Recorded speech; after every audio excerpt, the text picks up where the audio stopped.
Jeremias, capítulo 16. Jeremias, capítulo 16. Eu vou fazer a leitura do texto, como de costume, para essas noites. Quero fazer a leitura na nova tradução da linguagem nos dias de hoje. Jeremias é colocado aqui, nesse primeiro momento do texto, a vida dele servirá como exemplo, um aviso para os hebreus. Verso 1 do capítulo 16 de Jeremias. O Senhor Deus falou comigo novamente. Ele disse: não case, não tenha filhos neste lugar. Eu vou lhe dizer o que acontecerá com os filhos e as filhas que nascerem aqui, e também com as mães que os tiverem e com os pais que os gerarem. Eles morrerão de doenças horríveis. Ninguém chorará a morte deles, e não serão sepultados. Ficarão espalhados pelo chão como esterco. Serão mortos na guerra, ou então morrerão de fome, e os seus corpos serão comidos pelas aves e pelos animais selvagens. Não entre numa casa onde tenha gente chorando. Não fique triste, nem chore por causa de ninguém, pois eu não abençoarei mais esse povo com a minha paz. Não os amarei mais, nem terei pena deles. Sou eu, o Senhor, quem está falando. Tanto os ricos como os pobres morrerão nesta terra, mas ninguém vai sepultá-los, nem chorar por eles. Ninguém se cortará, nem rapará a cabeça em sinal de tristeza. Ninguém comerá, nem beberá junto com uma pessoa para consolar pela morte de um querido. Ninguém mostrará simpatia, nem mesmo por uma pessoa que tenha perdido o seu pai ou a sua mãe. Também não entre numa casa em que haja festa. Não se sente e não coma, nem beba com eles. Escute aquilo que eu, o Senhor Todo-Poderoso, Deus de Israel, estou dizendo. Vou acabar com os gritos de alegria e de felicidade, com o barulho alegre das festas de casamento. E vocês verão tudo isso acontecer neste lugar. Quando você anunciar estas coisas, eles vão perguntar: por que foi que resolvi castigá-los tanto assim? Eles vão perguntar: de que crime somos culpados? E que pecado cometemos contra o Senhor nosso Deus? Então você dirá que a resposta do Senhor é esta: os seus antepassados me abandonaram e foram atrás de outros deuses, e os serviram e o adoraram. Eles me deixaram e não obedeceram aos meus ensinamentos, mas vocês fizeram pior do que os seus antepassados. Todos vocês são teimosos e maus, e não querem me obedecer.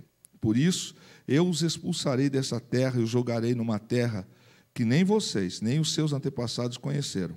Ali vocês adorarão outros deuses, dia e noite, pois eu não serei bondoso para vocês.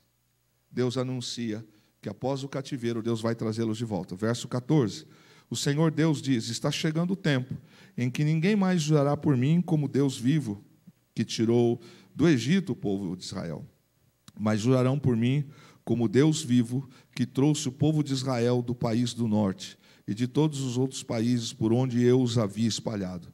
Vou trazê-los de volta para a sua própria terra, para a terra que dei aos seus antepassados. Eu, Senhor, estou falando.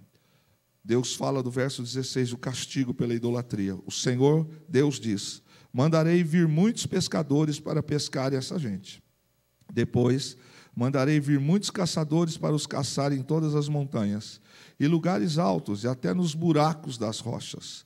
Sou eu, o Senhor, quem está falando. Eu vejo tudo o que eles estão fazendo. Nada fica escondido de mim, e os pecados deles não escapam da minha vista. Vou fazer com que pague em dobro pela sua maldade e pelo seu pecado. Eles profanaram a minha terra com os ídolos que são tão mortos como os defuntos. Eles encheram a minha terra com os seus deuses falsos. As nações voltarão para Deus. Verso 19. Eu disse: ó Senhor Deus, tu me proteges e me dá forças, tu me ajudas na hora do sofrimento. Dos fins da terra, as nações irão a ti e dirão: os nossos antepassados só tinham falsos deuses, tinham somente deuses inúteis. Será que o ser humano pode fazer os seus próprios deuses? Não, porque não seriam deuses de verdade. O Senhor disse: por isso farei com que eles conheçam a minha força e o meu poder, uma vez para sempre, e eles saberão que o meu nome é Senhor. Amém? Pesado, talvez não houvesse muita necessidade de se explicar sobre isso. O que a gente encontra nesse capítulo, precisamente do verso 1 e até o verso 18, é apresentado o castigo ainda mais severo que o Senhor trará sobre aquele povo.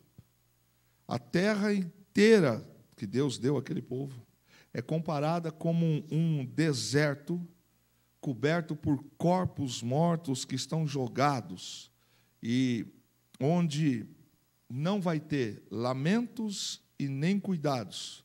O que Deus está dizendo? Que no dia da invasão, e isso de fato a história mostra que aconteceu, não houve tempo de enterrar os mortos. Os babilônios, quando invadiram, eles fizeram o caos, conforme Deus falou. Então foram um monte de cadáveres jogados pelas ruas. O que era comum num sepultamento? Do capítulo 16 fala sobre isso. No sepultamento, quando morria alguém, enterro, preparava, etc. e tal. E, dentro desse contexto, tinha-se aquela celebração dos mortos, pelo defunto que morreu, no velório em si, de consolo à família. Se Deus está dizendo, não vai ter isso, não vai ter quem enterre, aliás, não vai ter tempo de chorar, e não vai ter tempo de lamentar. A terra vai ficar de uma tal forma desolada, que as aves dos céus, Deus está falando aqui das aves de rapina, elas que vão consumir os cadáveres que ficarão jogados pelas cidades do território de Judá. Porque o Senhor permitiu que isso acontecesse. Por diversas vezes, Deus chamou a atenção, falou, usou os seus profetas. Vocês se lembram que quando Jesus veio, ele disse chorando: "Ah, Jerusalém, Jerusalém, que mata os seus profetas. Quantas vezes eu quis ajuntar-te, como a galinha junta os pintos seus." Jesus está se referindo aos profetas lá de trás, que muitas das vezes anunciaram, e o povo não quis ouvir. Este povo aqui está bem típico, claro, é isso aqui. Jeremias vai ser preso, ele vai para o cárcere, ele vai ser jogado dentro da cisterna. Jeremias vai tomar soco e tapa no rosto, por causa de pregar o arrependimento. E Deus está usando a vida dele como exemplo e dizendo: isto vai acontecer.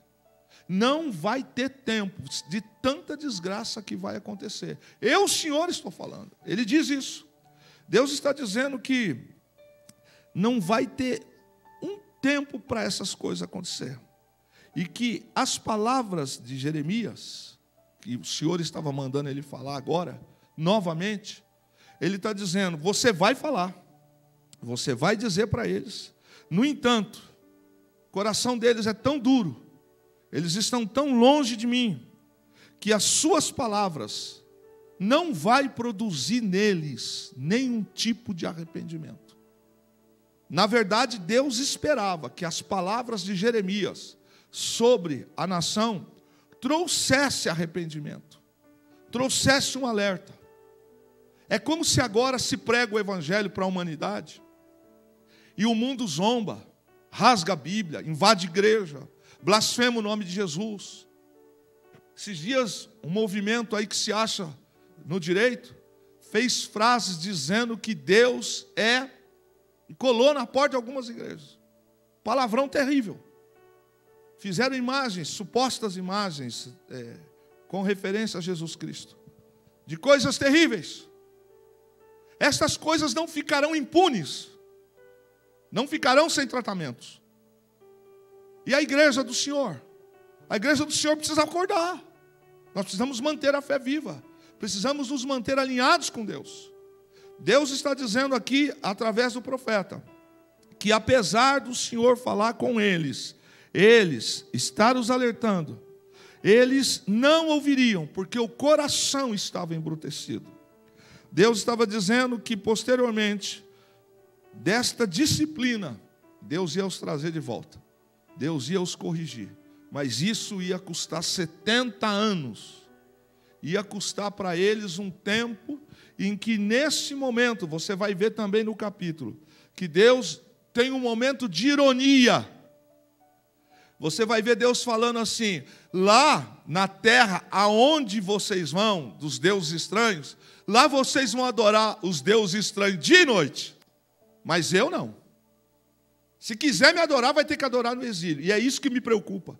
Eu estava lendo esse texto agora, e eu fiquei pensando, e meu coração, é lógico que se quebranta, porque, irmão Ailton, se está difícil para alguns adorar o Senhor agora, e no cativeiro, e na opressão, e na pressão, e Deus está dizendo para a nação, lá na terra estranha, nos deuses que vocês escolheram, lá vocês vão adorar lá vocês vão adorar os deuses de noite.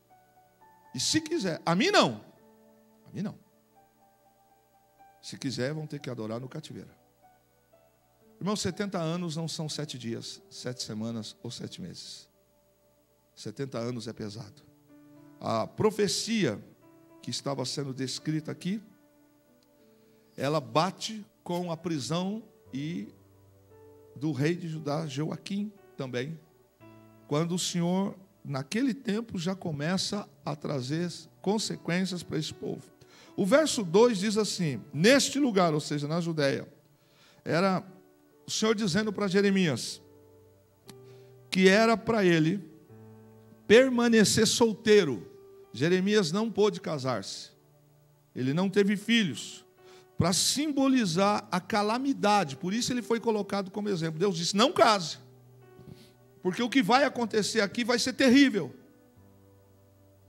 E vai ter tristeza, vai ser uma coisa lamentável. E Deus está dizendo: olha, crianças vão morrer, mulheres vão ser violentadas, vai ter problema. Então você não faça, não arrume casamento nessa terra. O verso 3: os tempos da atual aflição eram tais que todos que eram sábios deveriam se abster do casamento. Por quê? Que tem um provérbio brasileiro que diz assim: se é para passar fome a dois, é melhor que passe sozinho. Ou seja, se você não tem condições de dar uma estrutura para uma pessoa que você vai casar, então não case. Porque é melhor que você sofra sozinho do que fazer duas pessoas sofrerem. O que Deus está dizendo nesse texto, no verso 3, é mais ou menos isso. Fique solteiro, para que não sofra e não veja sofrer a sua família e os seus filhos. Ele diz: quem é sábio, não se case. Diga para eles. Por que Deus está falando isso? Porque o profeta está chamando a atenção do povo. Sabe o que eles estão fazendo? É nada. Está xarope. Conversa mole. É radical. Tem nada a ver. Não penso assim. Não vai acontecer nada. Já estudamos isso. Na linguagem de hoje é isso. Tem nada a ver. Não é assim. Eu não penso assim. Pelo contrário. Casavam, festas, se entregavam aos banquetes e etc. E Deus está dizendo: não faça. O verso 4, Deus está dizendo: mortes graves, doenças mortais tocariam nos povos. Jeremias 15, 2 diz assim: e será que quando te perguntarem para onde sairemos, tu lhes dirás: assim diz o Senhor, há os que são para a morte, e os que são para a espada, e os que são para a fome, e os que são para o cativeiro, Aconteceu. Teve gente que foi para a morte, teve gente que foi para a espada, teve gente que foi para o cativeiro. E foi exatamente do jeito que Deus falou. Verso 5, Deus proíbe Jeremias de ir consolar, ainda que fosse parente ou amigo. Ele diz: não vá consolar, como luto por amigos ou parentes. Nesses lutos era comum ter banquetes nessas ocasiões, porque era uma forma de se expressar solidariedade, consolo para a família enlutada. E o Senhor fala nesse texto: os que morrem serão mais felizes do que os que vão sobreviver. Tamanha a tragédia que vai acontecer. Tanto os grandes quanto os pequenos vão morrer nessa terra. E o Senhor diz: eles não vão ser enterrados. Isto aconteceu. Os cadáveres ficaram jogados por Jerusalém, por Judá, por toda a região. Na hora da invasão, não teve como correr e sepultar, não teve nem como se lamentar. Foi uma tragédia, espada, morte, gente preso, gente amarrado. Então, não teve como, do jeito que a profecia veio. E Deus diz: eles não serão enterrados. Tantos de todos os escalões e idades vão morrer, e os homens não terão tempo para enterrá-los. Não haveria um número suficiente de vivos para enterrar tamanhos mortos. Ia morrer mais gente do que gente que é para o cativeiro. Nem os homens lamentarão por eles, nem os homens terão tempo, através de suas próprias misérias, de lamentar pelas misérias dos outros. As suas calamidades seriam tão grandes, que eles ficariam tão aterrorizados com a tragédia, que não ia dar tempo de ficarem olhando, de atordoado. Sabe quando você recebe uma notícia daquela que você entra em choque? Já passou por isso, irmão? Aquela coisa que te tira do chão, que você fala, fica meio que anestesiado. Era exatamente isso que Deus estava dizendo pela boca de Jeremias. As calamidades públicas seriam demais para permitir perdas individuais. E o Senhor diz: não vai dar. Avise para eles. Qual era o objetivo do Senhor nesse momento? Ainda era que o povo voltasse para o arrependimento. Mas ele disse: eles não vão voltar. Eles estão tão obstinados que eles não vão voltar. Verso 6. Cortar-se era uma prática. Olha o que aconteceu. O Senhor trata no livro de Levíticos para que não fizessem isso. O Senhor fala. Mas Israel chegou num nível tão grande de declínio, mas tão grande, que eles começaram a trazer práticas idólatras para dentro da vida. Então, quando morriam mortos, na lei de Deus, na lei levítica, a lei dada por Moisés, era proibido de fazer cortes e marcas, tatuagens em seus corpos, pinturas em seus corpos, em sinais de lamento, como era, que é fazer as outras ações. E Deus disse: diga para não fazerem. Por quê? Havia já entre eles também essa prática. O livro de Levíticos, capítulo 19, verso 27 e 28, se você puder abrir, veja o que diz na lei. Não cortem o cabelo dos lados da cabeça, nem apare as pontas da barba. Não façam cortes em seus corpos por causa dos mortos, nem tatuem em si mesmos. Eu sou o Senhor. Qual era uma prática que tinha naquela época? Os sacerdotes pagãos, eles faziam como uma medida de um objeto que eles colocavam sobre a cabeça, e faziam como se fosse isso aqui, ó. Cortavam. Isso aqui era uma forma de identificar os sacerdotes pagãos também de outra época. Israel começou a adotar essa prática. Começou quando morria a gente se automutilar, cortar. Deus está dizendo: nada disso eu disse para fazer. Aliás, eu proibi que fizesse. O povo é meu, eu chamei, eu elegi, tirei do Egito. E esse povo começou a fazer. Aqui, ó, você vê que até simbologias no corpo começaram a trazer. O livro de Levíticos proibia isso. E as pessoas começaram a fazer isso. Fala para não fazer. Pior do que está, sempre fica. Eu sempre digo isso para alguém. Essa frase que dizem assim: pior do que está, não fica. Não acredite nisso. Pior do que está, sempre pode ficar. Sempre pode piorar. Quando a gente pensa que chegou no fim do poço, não, chegou não. Dá para ir um pouco mais. O estresse, o aborrecimento, a tristeza não tem fim. No entanto, o Senhor está dizendo para a nação: olha onde vocês chegaram. O verso 7, Deus diz: rasguem-se, ou seja, rasguem-se em sinal de humilhação.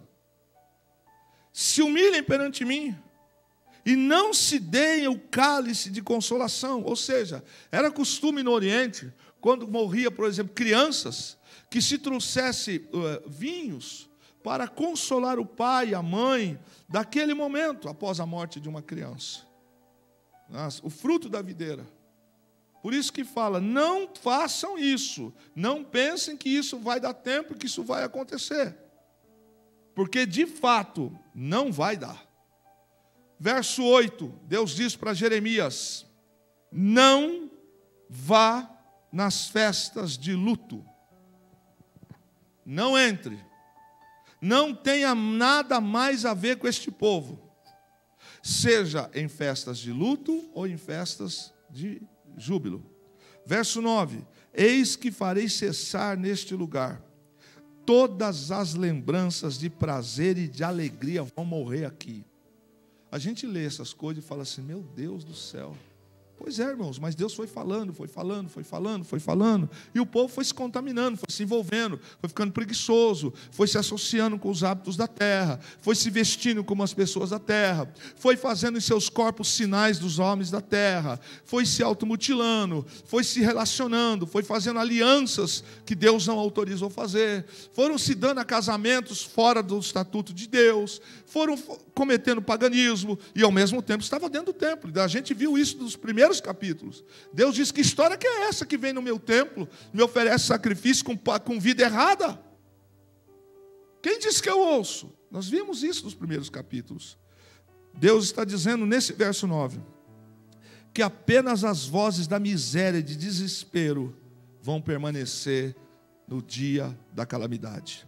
O verso 10 diz o seguinte, as pessoas, olha, se lisonjeavam em seus vícios, para que não pudessem se deixar levar por nenhuma advertência. Ou seja, mantinham seus vícios. Por mais que fosse advertida, não abandonavam seus vícios. Mantinham. E Deus pesou a mão. Deixa eu falar algo para todos nós essa noite. O Senhor avisa, fala, mas não pensemos que Ele não vai corrigir, que Ele não vai tratar. O verso 10 deixa claro que os homens a população estava tão envolvida nos seus vícios, que eles de nenhuma maneira estavam dispostos a abrir mão do seu estilo de vida. Quando eu falo de vício, é tudo que você possa pensar para a época de vício. Então jogue para os dias de hoje a mesma coisa. O Senhor está dizendo que por mais que falasse com eles, eles não se dariam a nenhum tipo de arrependimento.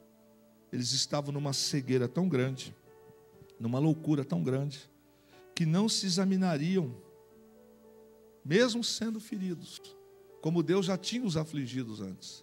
Eles não tiveram consciência disso. Eu quero pontuar aqui com os irmãos algumas coisas para a gente pensar. Porque às vezes pode parecer uma força de expressão, ou alguém falar, está do púlpito dando recado. É uma grande mania das pessoas falar sobre isso. Mas Deus às vezes vai trazendo alguns tipos de correções. Deus vai pontuando. Aqui, vai tratando.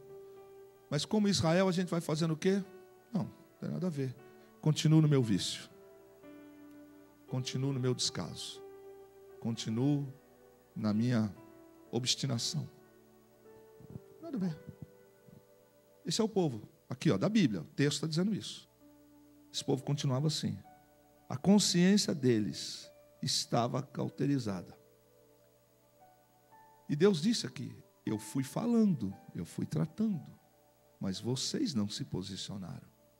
Agora Deus diz, e inclusive nós vimos no capítulo 15, a semana passada, que Deus disse assim, me cansei de falar e não fazer.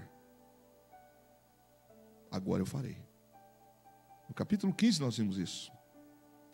Deus está dizendo nesse texto, que eles seriam feridos pela mão de Deus. Aí eu penso que aonde as pessoas tiram argumento para dizer que Deus sempre vai entender os nossos erros, que Deus tem que aceitar eu como eu sou. Não, irmãos, deixa eu dizer uma coisa para você. Jamais Deus vai nos obrigar a servi-lo.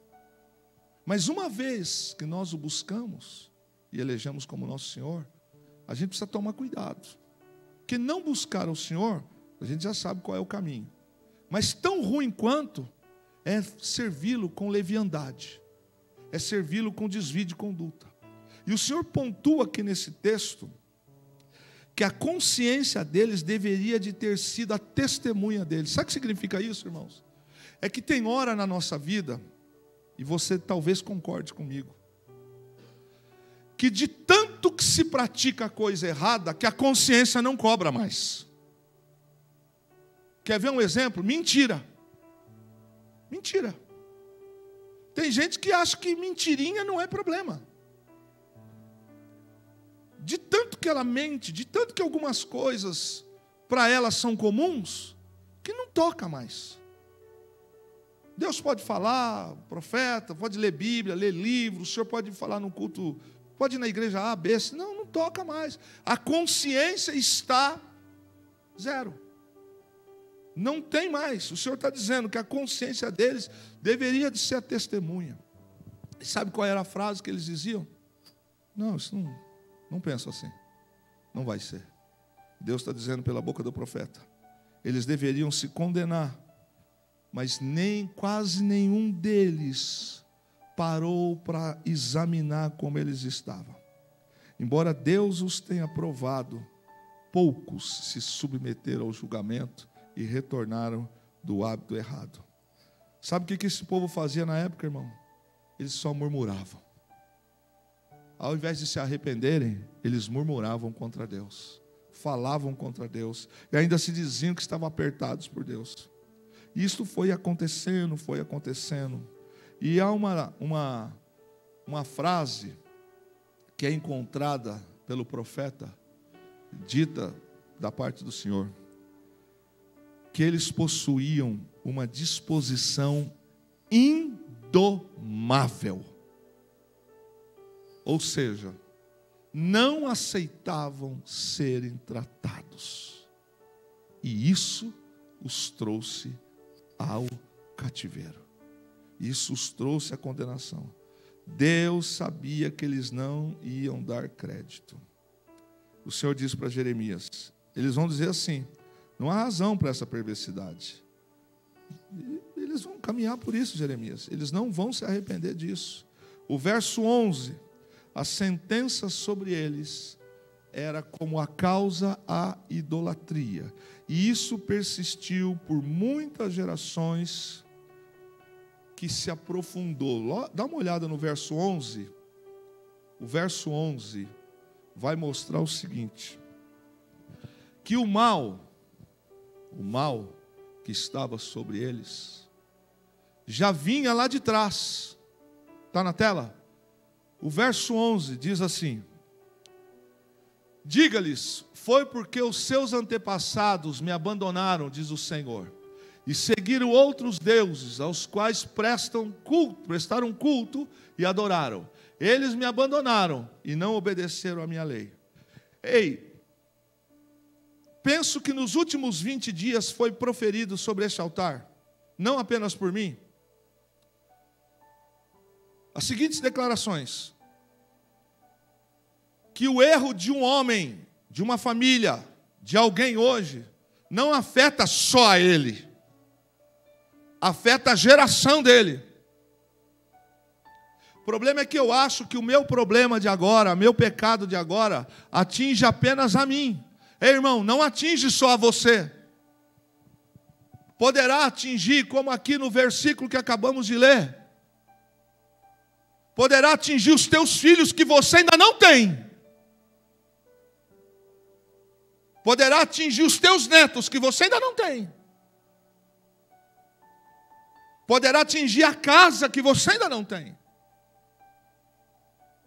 O verso diz isso. O Senhor está falando por eles.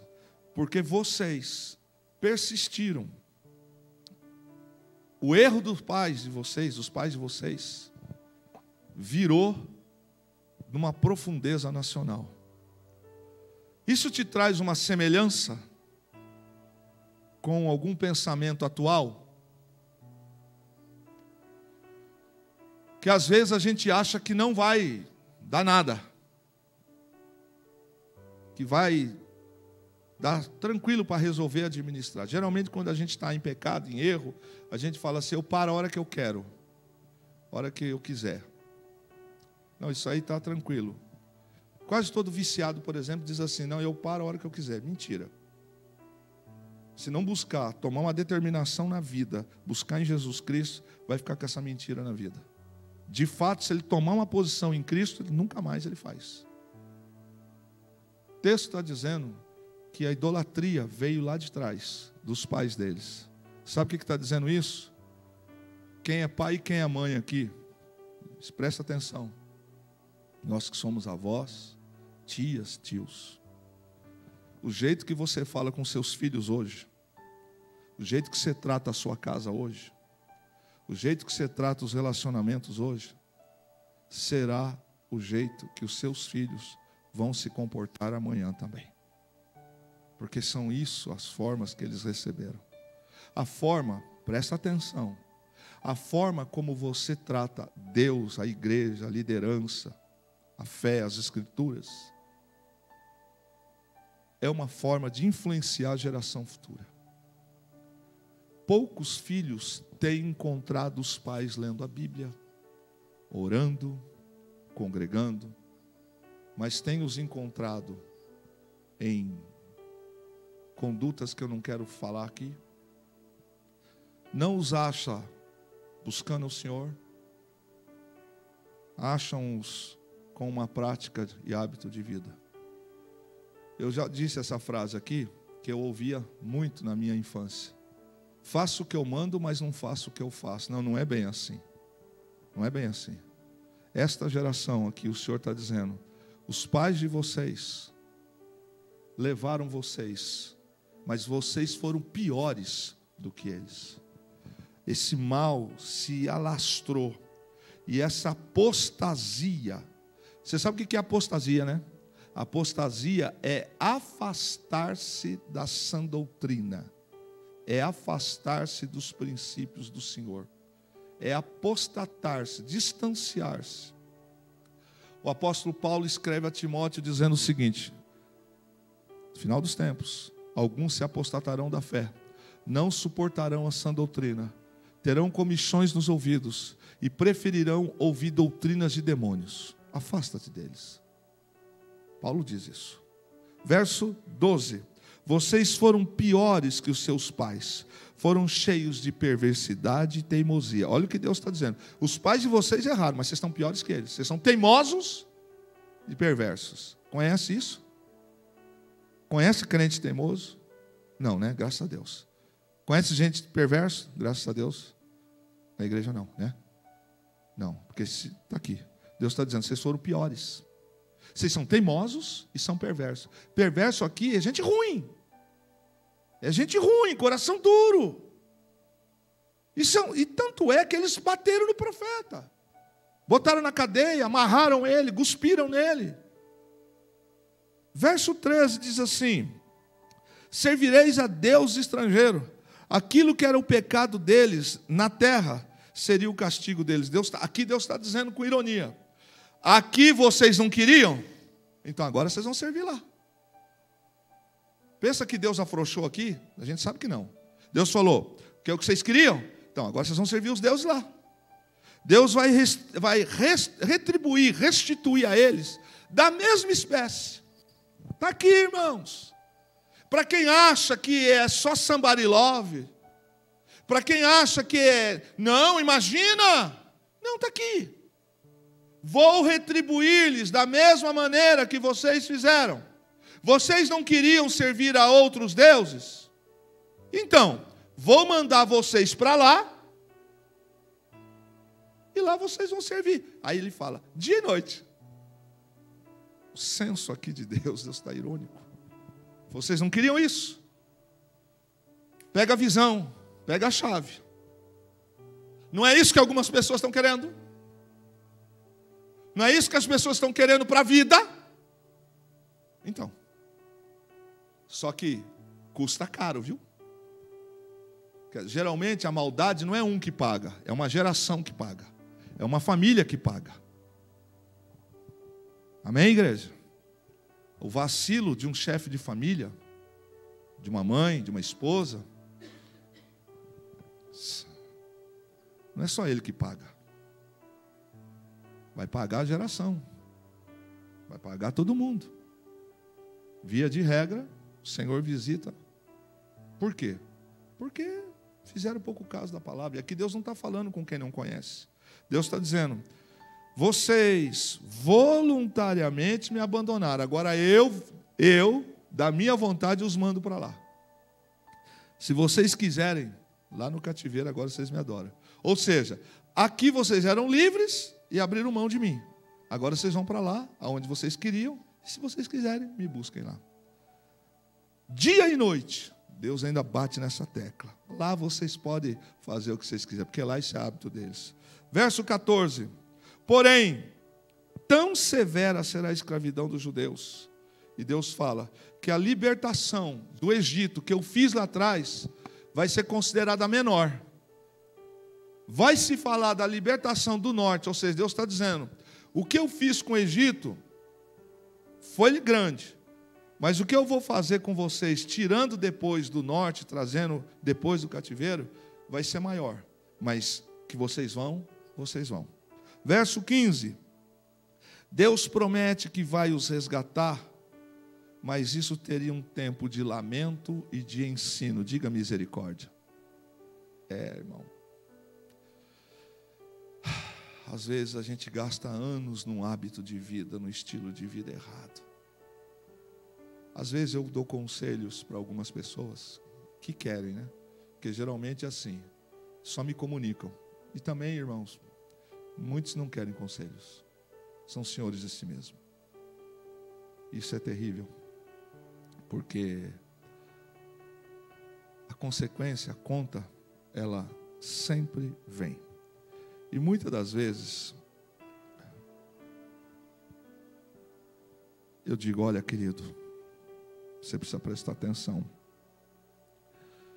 que você gastou um tempo da sua vida no caminho errado. Agora você acha que 1 ano, 2 anos, 5 anos, você quer que seja tudo tratado e tudo tranquilo?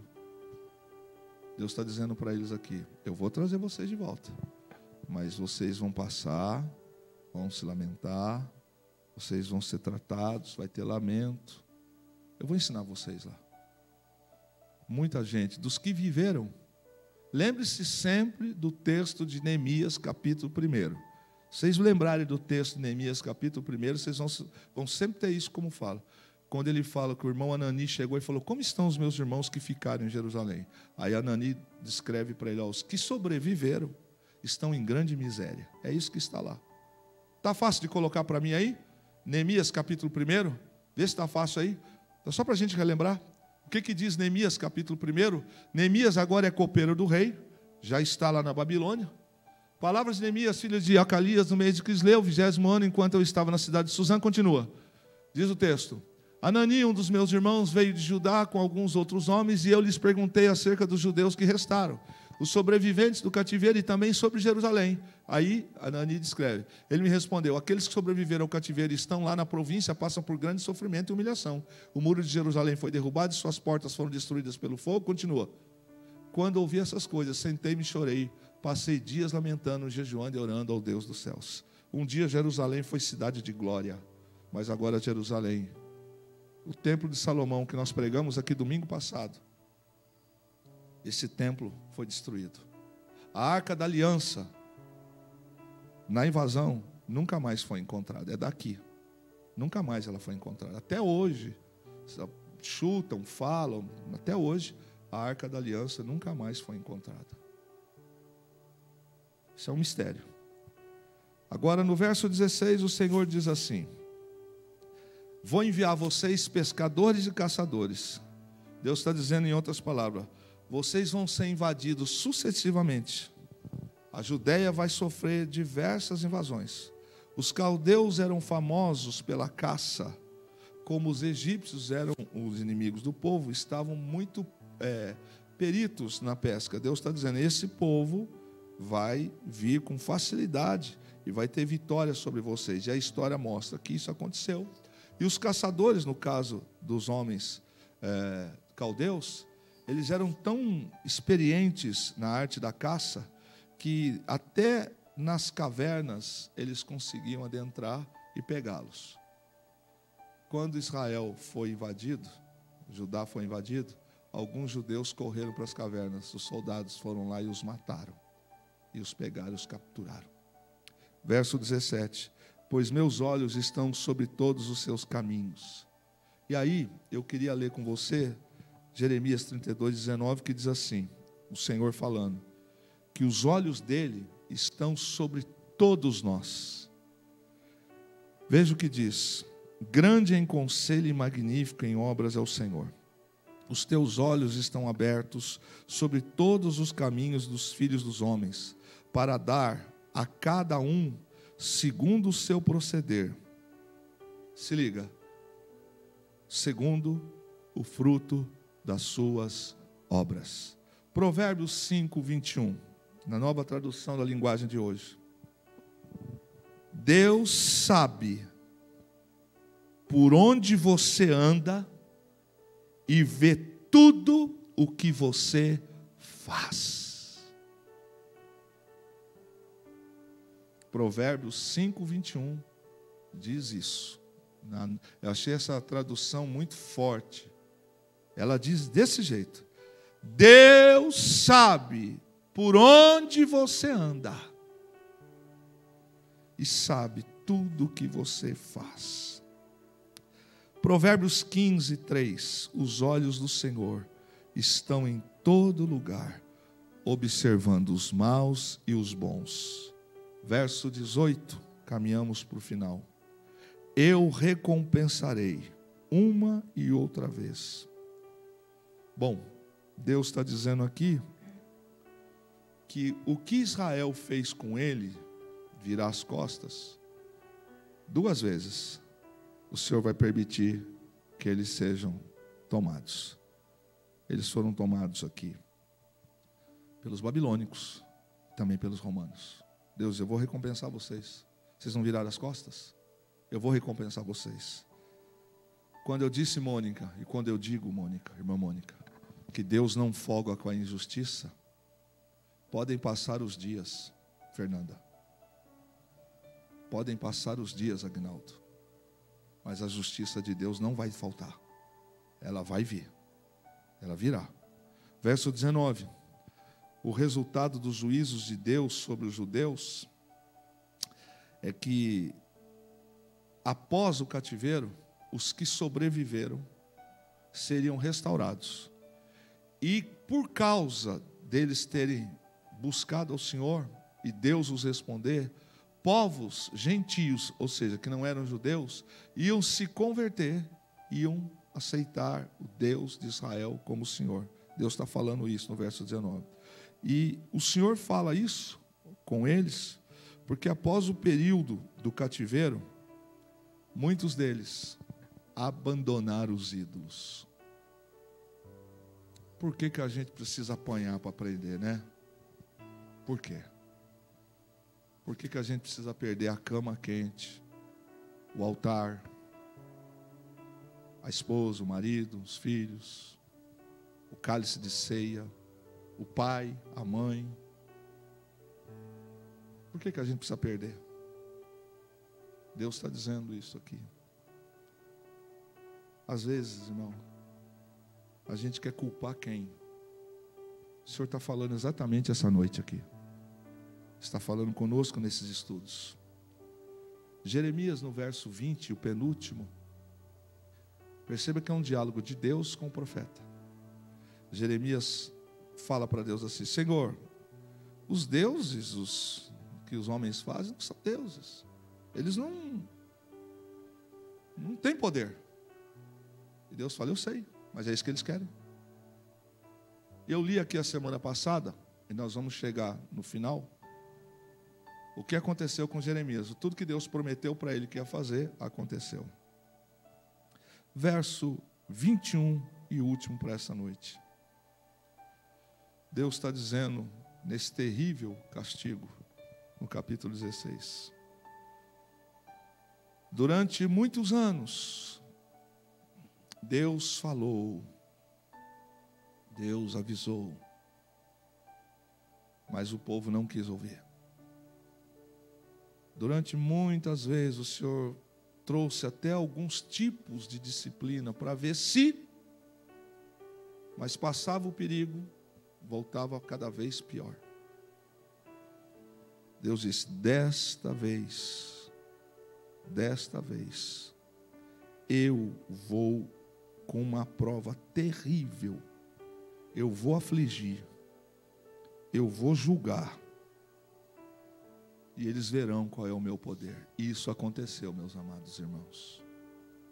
Quando Israel perdeu a sua terra, perdeu a glória, era tarde. Era tarde.